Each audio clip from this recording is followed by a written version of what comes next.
I'm Michael Dobbs, Lord Dobbs of Wiley, but perhaps better known as the creator of House of Cards.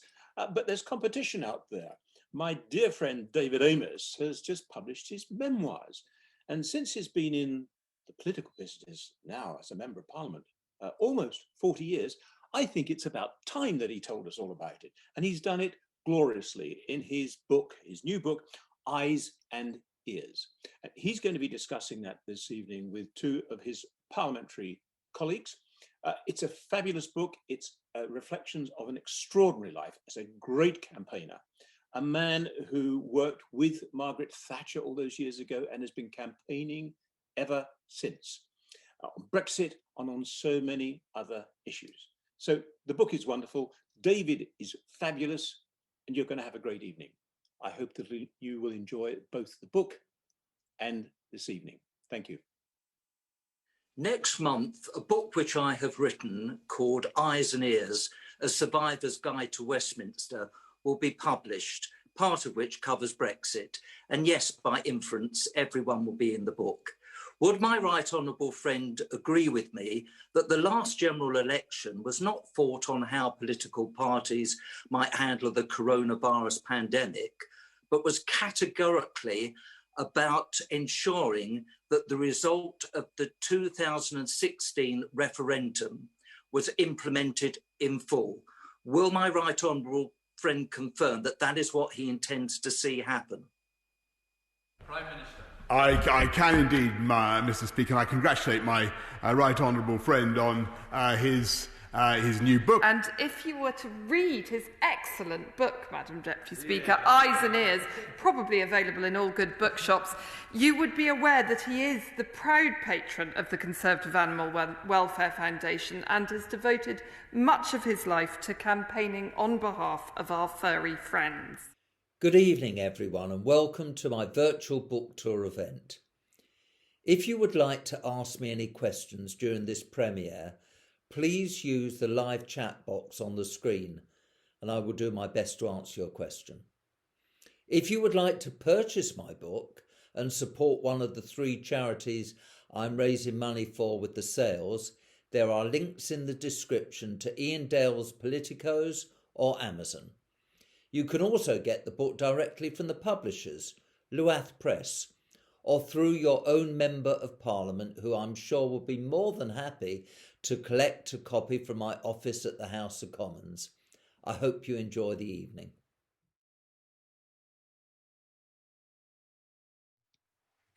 Well, hello, ladies and gentlemen, and I want to welcome all of you to this event, whereby I'm going to talk about a book that I've written. I don't know if you realise, but here it is. Eyes and Ears, A Survivor's Guide to Westminster. But this event isn't just about myself. I've got 2 of my colleagues here to interview me. First of all, my colleague from Basingstoke, Maria Miller. Now, but Maria, just tell the audience something about yourself, how long you've been in Parliament and the jobs you've held. Well, David, I haven't been in Parliament quite as long as you. I joined in 2005, and I'm a mum. I've got 3 kids. I've always been a working mum, and I represent a bit of North Hampshire called Basingstoke. And I am really excited to talk about your book because I think the more we can talk about Parliament and what it's like, the more interesting it is for people. And I think it's those that human insight that people really want to get a flavour of. So really excited about being part of this today. I so agree with you, Maria, and it's great to have you as a colleague. And if I was in charge, you'd be back in cabinet. But let's not even go there. Now, we've also got, so this is, ladies and gentlemen, it's sort of a bit south versus north, but I'm not sure Basingstoke is necessarily south. But I have a long-serving colleague, Maria, and I've got one of our most recently elected colleagues, Peter Gibson, the Member of Parliament for Darlington, which happened to be a Conservative gain. Peter, will you tell our audience something about yourself? Hi, David. Thanks for asking me to join this. I'm delighted to be with you. I thoroughly enjoyed reading the book. I was elected in 2019, having previously stood in 2017 in Redcar, which we gained in the 2019 election. I like to claim that I laid the groundworks for Jacob to win that for the party in 2019. Prior to being elected, I was in business. I was a solicitor, high street solicitor. And I ran a chain of offices across North Yorkshire and Teesside, which I disposed of and sold shortly before being elected. But I've been involved in the party as far back as the age of 10. I think my first introduction to politics was delivering leaflets for Sir Peter Van Eck, the first Euro elections. He'd been one of the appointees in 1974, and he was running for election in 1987. And that was my first foray into politics. And I've been involved in the party ever since. And I had two ambitions in life. One was to run my own business, which I've done. And my second was to be elected to the House. And I've succeeded in doing that. But your book has been a fascinating insight to helping to get to grips with things. Bless you. And Peter, just before we start the interview, your seat was once represented by Michael Fallon, wasn't it? Yes. And then it was Alan Milburn, Health Secretary, wasn't it? It was. Okay, so there we are, ladies and gentlemen. Someone with a lot of experience, held office at the highest level, and a rather newly elected member of Parliament, but who's had, dare I say, a proper job before he became a member of Parliament. So Maria and Peter, who would like to ask the first question? Oh, Peter, I feel I'll come in here first. I was really interested to realise, and I don't think I knew this before, that you had worked with Michael Portillo and you'd worked with Margaret Thatcher, and you know, these are people who were really big in my life before I came into Parliament, and I just wondered whether you'd like to reflect on changing styles in ministerial office, given that you've got such a breadth of experience in that. You know, how are ministers, you know, how do ministers behave today versus the way maybe they behaved all those years ago when Margaret Thatcher and Michael Portillo were in those roles?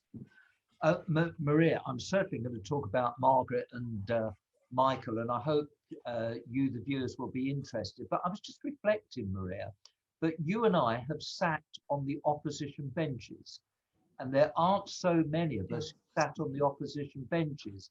So, Peter, physically, you do feel slightly disorientated sitting on the other side, and I can tell you it's not a lot of fun going back to 1997, when, of course, we were, well, destroyed. There was only 165 of us, and Michael Shrewsbury, the MP for Uxbridge, he had a heart attack. We're down 164, nightmare.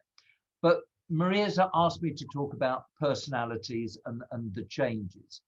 Well, first of all, Maria, wasn't I lucky to be in Parliament for 2 terms when Margaret was at her absolute peak?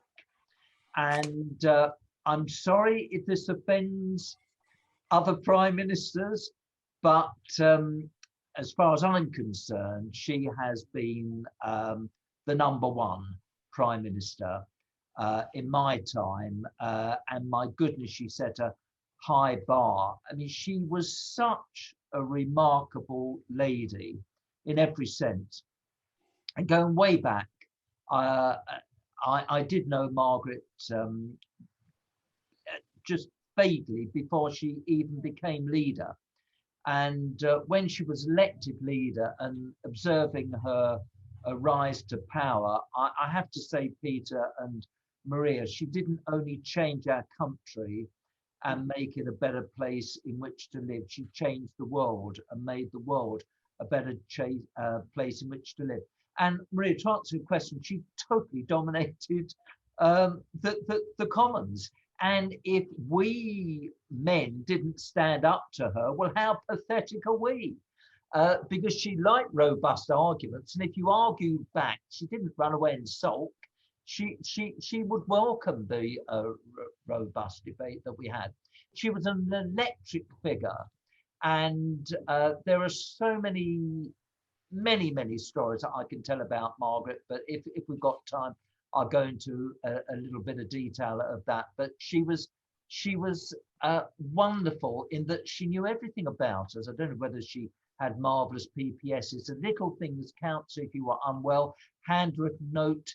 If you had a bit of a fall from grace, as colleagues do from time to time, she'd see you, a handwritten note. I mean, she was there for you, really.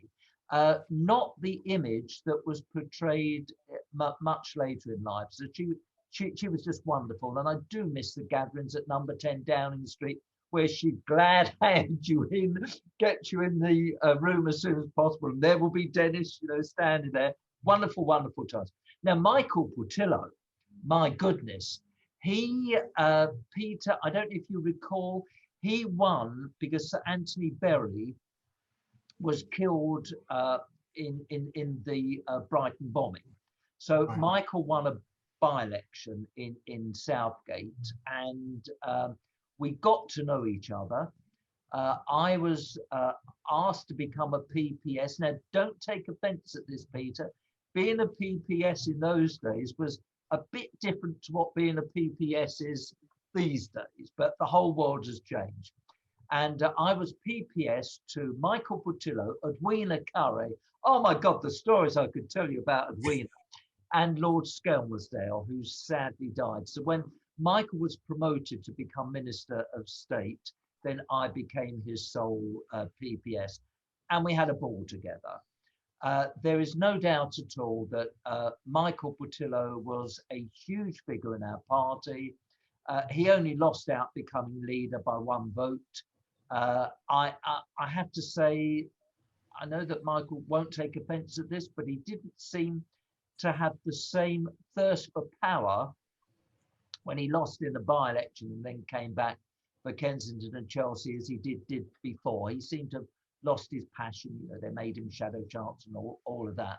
But when Michael was in office, he was absolutely outstanding. He was there with Cecil Parkinson, Paul Channon, and then I suppose it was when he was Secretary of State for Transport, he and I actually walked underneath the channel as the Channel Tunnel was being built. Had a wonderful, wonderful time. And you'll laugh at this. As MP for Basildon, I was asked to turn the first sod in a big new building. I couldn't do it on because I was on a bill committee, and in those days everything wasn't truncated.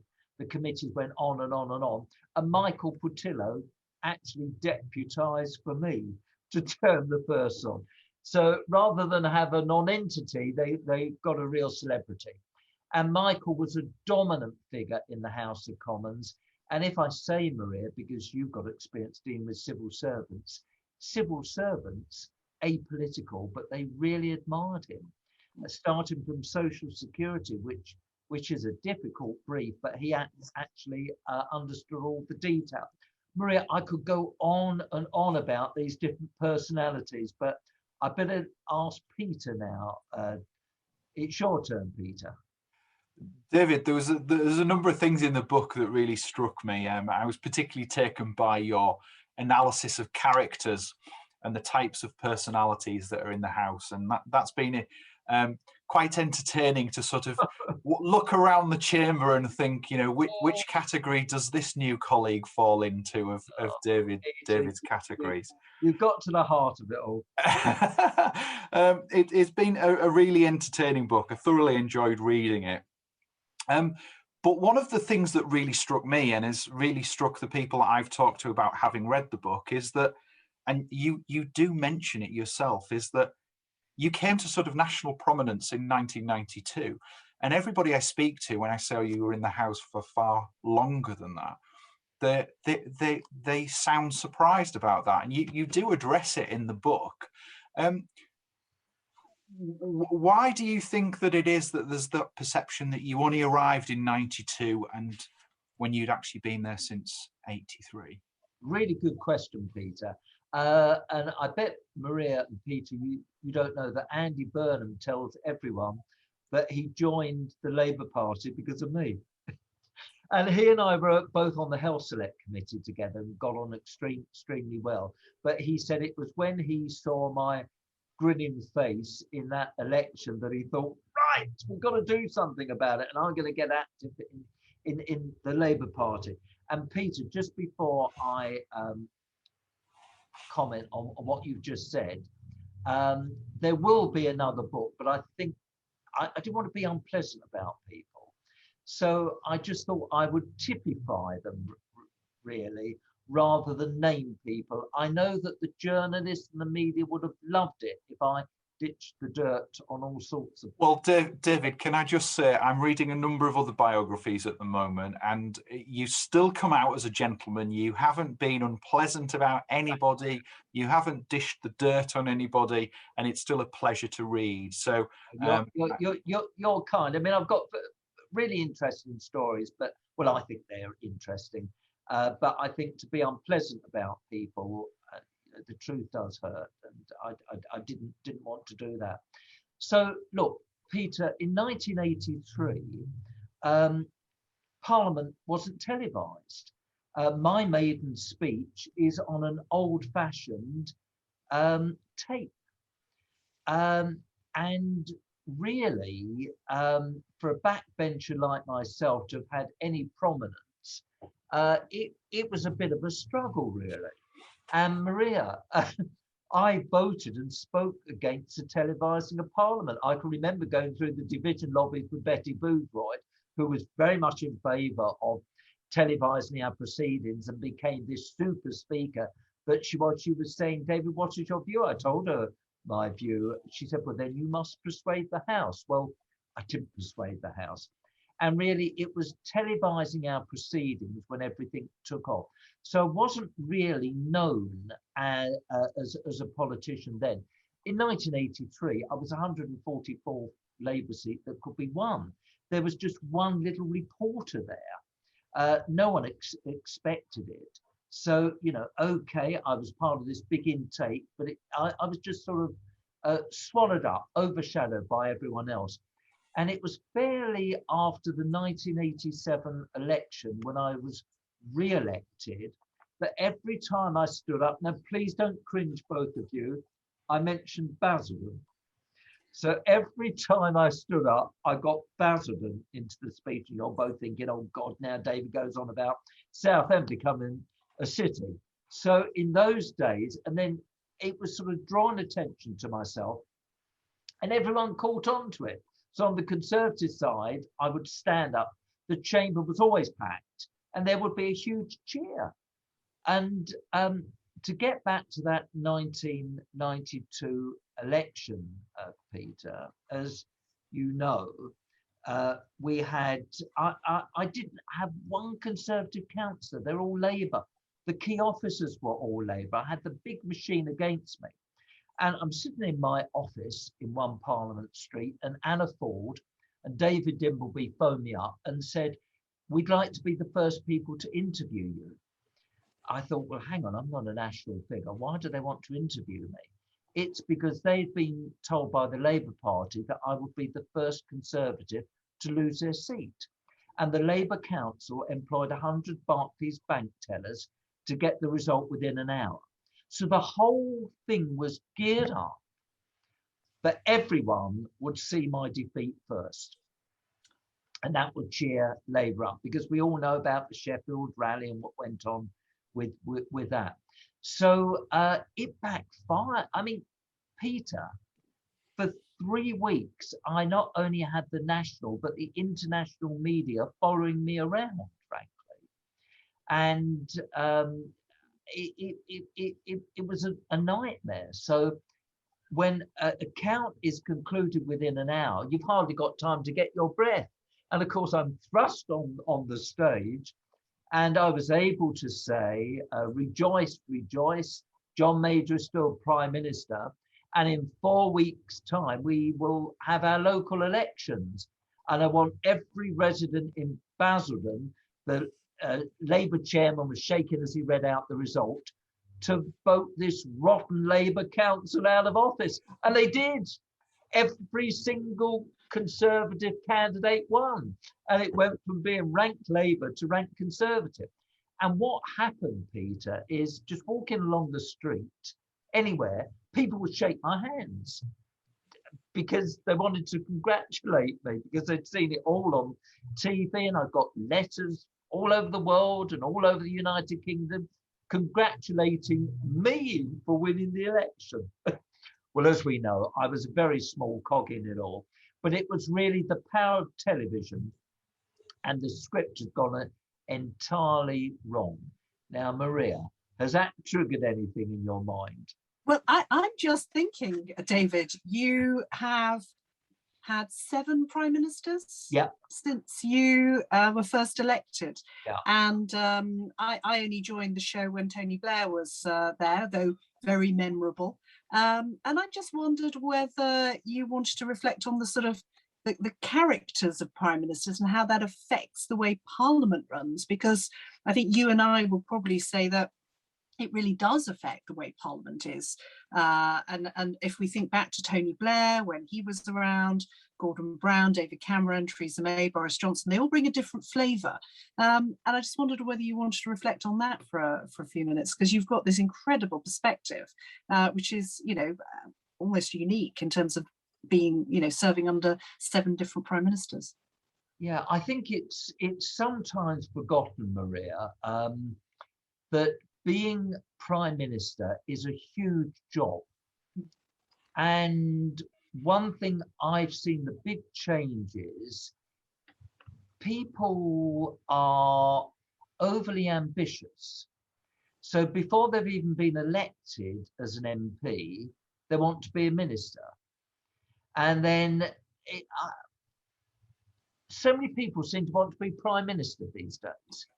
And I think we should realise our own limitations. And some people have got the job and they haven't really had what it takes, I think, to do the job of prime minister. Okay, it destroyed Margaret's health, 11 and a half years of it, but she did have what it took to be prime minister. Now, you mentioned Tony Blair. He is, for me, the most divisive, destructive prime minister in my time. Now, some people will be shocked at that because they thought he was a conservative. Well, I mean, what conservative would break up the United Kingdom, which is what he did? And of course, we're paying the price now with devolved government, where we seem to have 4 people as prime ministers. Absolutely ridiculous. And that wasn't thought about at the time. So Blair, Tony Blair, got in with this huge majority. And as you say, he and Gordon Brown were elected on the same day. And I felt from the outset, what does he believe in? Yeah, he's got a strong belief in himself. But, you know, the 3 of us know as conservatives what our core values are. I was never convinced that Tony Blair had those core values. And he destroyed Parliament, Peter. We've never quite got back to where we were. He didn't like Parliament. He didn't want to be held there to account, really. He saw himself in a presidential role, really, rather than a prime ministerial role. And all the debates were truncated. I mean, Peter, I think Maria knows this. The reason you go through the division lobby and there are 3 divisions is because of the huge Labour majority. There used to be 2 chairs there where the clerk sat. There were never 3.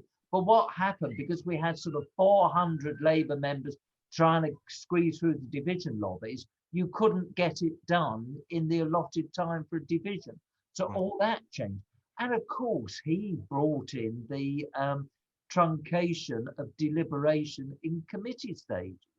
You know, all of that changed, and lots of our procedures, which some people would laugh at and would say were terribly old-fashioned, but I actually think they were part of the character of the building. They all went out of it all. And, you know, I do, Maria, find it very, very difficult the way Tony Blair, and I'm going to say he misled us over the war with Iraq. because I don't have the expertise, military expertise, but I was going to go there and vote against military involvement. But he stood there and said within 10 minutes, those weapons of mass destruction are going to land here, da-di-da-di-da. Well, I thought, I've got to support him. And I will regret to my dying day, because what happened, we had terrorism in our country much faster than it would have been the case. And of course, he didn't have any sort of exit strategy. And I think the way he's behaved since, oh my goodness, power and money mad as far as I'm concerned. So he wouldn't be my favourite politician. I'm sure his family love him and all the rest of it. But he didn't stand by a clear philosophy. Now, Gordon Brown, a bit grumpy, as we all know, but you know, he had the death of his baby. He had all sorts of difficulties there. I thought the tension between Gordon Brown and Tony Blair was rather disruptive. And, you know, I don't know how Gordon would look back on his time as Prime Minister, but ironic, isn't it, Maria, that Theresa was put in the same position, go for an early election, disastrously. Gordon Brown could have gone for that early election and he'd have won. That's my gut feeling of it, but we never know. And he pulled out, and of course, we all know what happened afterwards. I do think that David Cameron, look, ladies and gentlemen, we know he's had a bit of difficulty at the moment with lobbying, but although I wouldn't have been David's sort of guy, he was an outstanding Prime Minister. I mean, I wouldn't have got involved in a coalition, for God's sake. To me, the Liberals are more left than the Labour Party, really, and are not great to fight against politically, but he made it work. I thought it was going to be a big mistake, and the coalition government did a lot of good things, really. So, of course, when he had the general election and we got the majority, it was a tragedy what happened over Brexit, an absolute tragedy. And I did say to David and George, look, I don't think you have to go. You're both young men, but anyway, they both saw it differently, and we know what the history of it all has been ever since. Theresa, I think the tragedy was her calling the election, and I thought, okay, she knows something that we don't. We're going to have a great campaign, and of course, you know, waiting 2 weeks for the manifesto wasn't great, and then the core thing, Maria and Peter, that our supporters hit on was we don't want to pay for care. And of course, we've also got the issue of the heating, fuel allowance, TV concessions and all of that. I'm not going to comment on the present Prime Minister because... Leave that for the next book, David. Yeah, okay. Because, you know, he is our present Prime Minister, and he's an unusual person to occupy number 10 Downing Street, but perhaps you need different skills for it. John Major, you know, he left school at 16, for goodness sake, and he became Prime Minister. Extraordinary background. I've got a lot of time for John. He had a very, very difficult situation. I always pull John's leg. He says he was the first to stand on the orange box. Do you remember that? And make those speeches? I did it way before that in Basildon. And I think people are sort of sympathetic if you have these public meetings. But I mean, he has been denigrated for all sorts of reasons. But he had so many good qualities. He really did have so many good qualities. And I think Norma played her role just as Dennis did. You know, I don't like a pushy partner in number 10 Downing Street. I think you have to be careful the way you play the role of escort. And Norma was wonderful about that. She's written a marvellous book about number 10 Downing Street, the garden and other matters. But I think John unfortunately got involved in the row about our belonging to the European Union, and he was eventually destroyed. And of course, the back to basics thing all backfired. You know, I operate in life. We're all human beings. I've only met 3 saints in my life. That's my wife. She keeps telling me she is Mother Teresa, and of course Margaret herself. But I think the back to basics thing did sort of backfire really. And I did have a taste of Ted. He meant well. Again, disastrous general election with who runs the country, and people turned around and told him he wasn't great with people. He wasn't sort of a people person. But Peter, it's now your question. Well, you mentioned your encounters with saints there, David, and I can't recall whether this story is actually in the book. You do talk about your encounter with the Holy Father in the book, but there is a fascinating story which was told to me when I first arrived at the house about your visit to meet the Holy Father. Would you like to share that with viewers? You're going to embarrass me now. I'm not. I think it's a wonderful story. I'd love you to share it. The true story. I was the chairman of the all-party parliamentary group to the Holy See.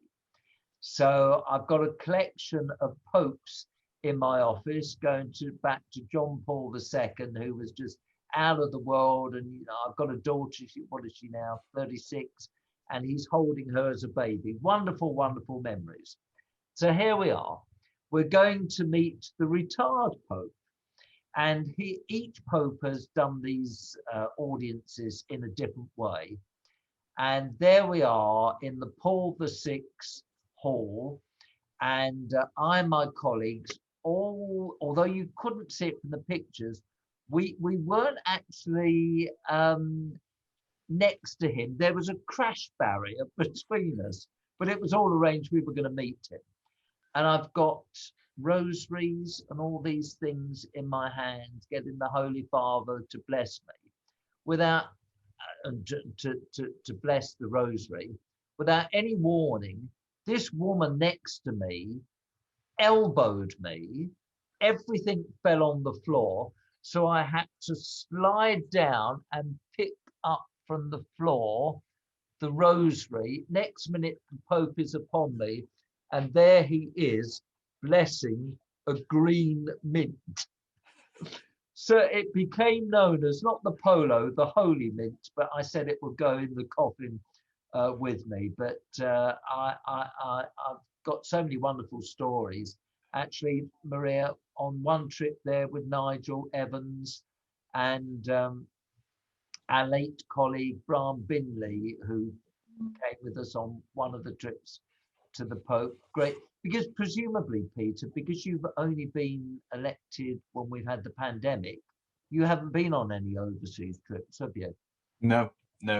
We've really suffered, I think, in terms of getting to grips with, you know, how the house operates, and many of the benefits of the job that I thought that we were going to enjoy. They haven't been there, and you know, as this virtual parliament operates, it's very sterile and structured, and it doesn't feel like it was ever meant to be. Yeah. But that would be a useful point for you to highlight to me and for those listening who are new colleagues as well. Some top tips, really? Top tips? I mean, I don't know whether Maria goes on many trips, but it's when you go on trips with colleagues, that's when you really find out about people. Who's always late, keeps the bus going. Who at every meeting wants to ask the first question. Who in the bus goes on and on about things. I'm not going to name the colleague, but one particular colleague who's no longer in the house, we used to have wonderful, wonderful trips with him. So, I've already said it's a chap, not a lady. Okay, that's as far as I'm going to go. Doesn't reduce it by that much, David. Well, this colleague would stand up at the back of the bus and would get out the Commons Diary. I don't know if people have the Commons Diary now, and he would literally go through every colleague in the House of Commons. You start with A, and of course 1 or 2 colleagues, this would be on our side, would look round rather disapprovingly. Oh dear, by the time you got to C, everyone would be joining in saying, well, I don't like that one's wife, or I don't like that one's husband, or, oh God, what a creep or crawler they are. And it was all harmless fun, but it would be wonderful. So one tip is, I know that because the media tried to imply that we travel abroad and we're having fun at the taxpayers' expense, it isn't like that at all. But I do think, Peter, it is good to go on these trips abroad because we're supposed to be international politicians. But tips for newly elected people, Peter, when this pandemic, we learned to live with it from the 19th of July, I do hope that your intake will spend time in the chamber. Now, we don't have that many great orators left in Parliament because the skills are completely different. You know, Michael Gove is probably our best at the dispatch box. You know, he really bang gets into the opposition. But I do think it's good if colleagues just don't turn up for when they're going to make a speech. And the call lists are going to go in any case, apparently. We're going to get back to everyone being there if they want to be called. But I do think you learn a few things and you learn about the place. Another thing, Peter, is for goodness sake, say hello to the Speaker's office, which I hope you have already because they are important people, and then spend some time with the clerks. You know, I know you have these induction courses, which I never did in 1983, but just go and learn about private members' bills, 10-minute rule bills, doing a bill behind the Speaker's chair. Learn a bit about procedure of the place. It'll serve you. You've got a long career ahead of you, Peter, but it will serve you very, very well. And Maria, I am going to say this. You can't have a friend in the media. So for goodness sake, don't sit in Portcullis House allowing yourself to be seduced by someone from the media. Because the next minute, I know who the good guys and good girls are, but you'll find it in the newspapers and you'll just be dumped.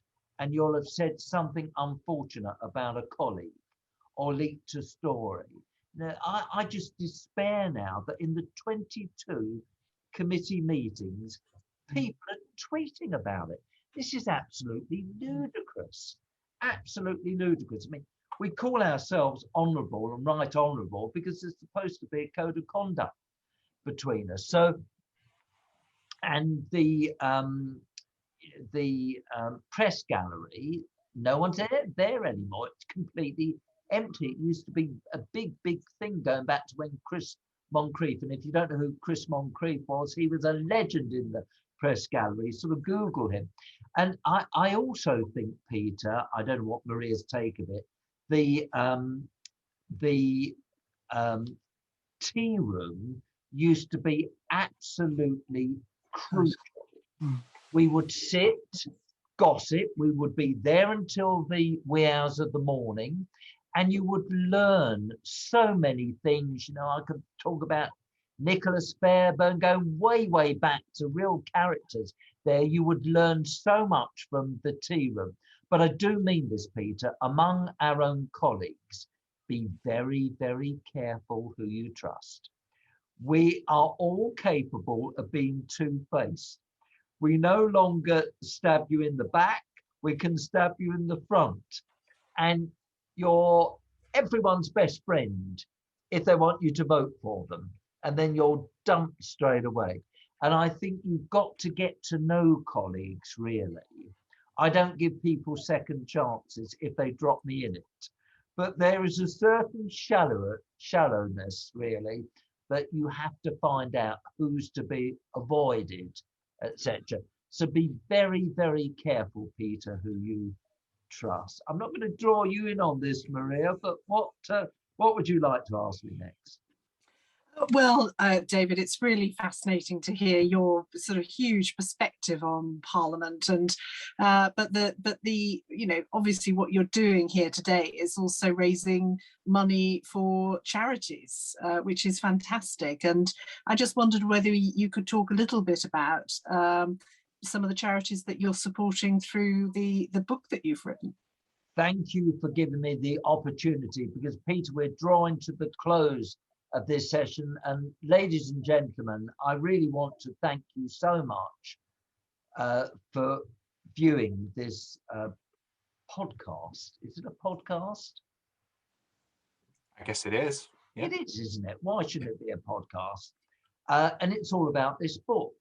And there are 3 charities that the revenues are going to. So, Maria, did you know all about endometriosis? Well, I know about it as a condition, but I haven't had a lot to do with the organisation. Do they raise money to help research into endometriosis? Yes. So, although I've got a son and 4 daughters, I didn't know anything about endometriosis. A constituent came to see me to explain it, and now we've got an all-party parliamentary group, and it's absolutely heartbreaking that 1.5 ladies actually suffer from this condition. And the Endometriosis UK, they put them onto people who can provide counselling. We're dealing with delayed surgeries. They are just such a wonderful organisation. And Peter, we chaps aren't so good talking about health. So another constituent, he came to see me about this gene therapy to deal with prostate cancer, and money goes to that organisation. And Maria and Peter, I'm sure that within your 2 constituencies, you have people with learning difficulties. Well, thanks to David Stanley and his wonderful Music Man project, he has transformed the lives of so many people with learning difficulties. So we put a concert on at the London Palladium.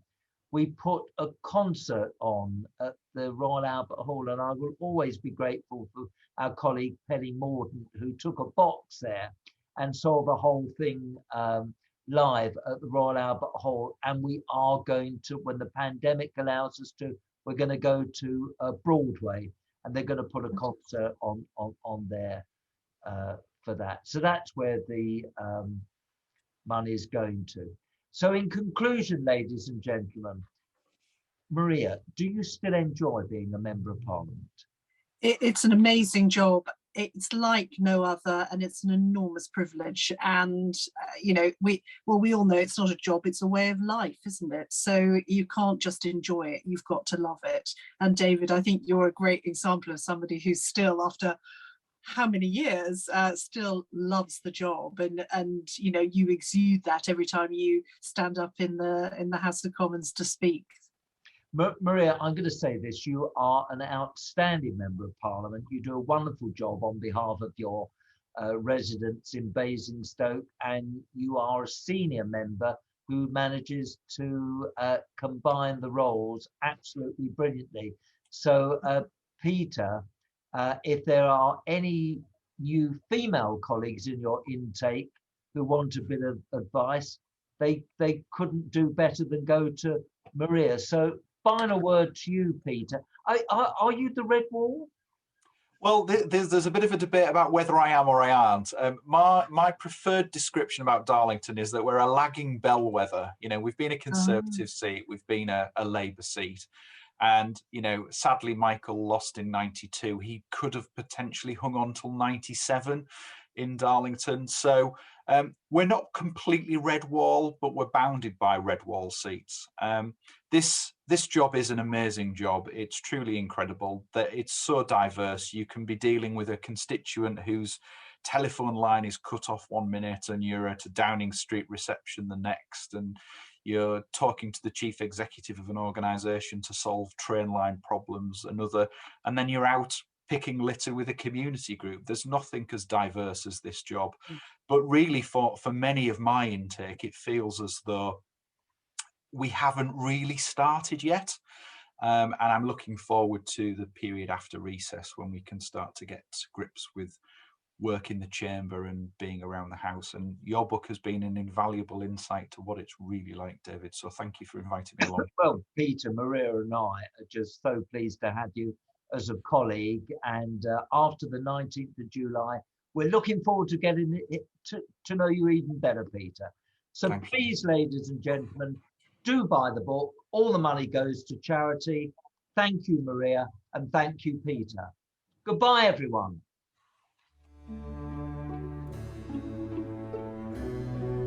This is my journey so far. Where I was born, where I became a councillor, when I was first elected to Parliament, and where I am now the Member of Parliament for. Enjoy my journey.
I hope you enjoy reading my book, Eyes and Ears, A Survivor's Guide to Westminster.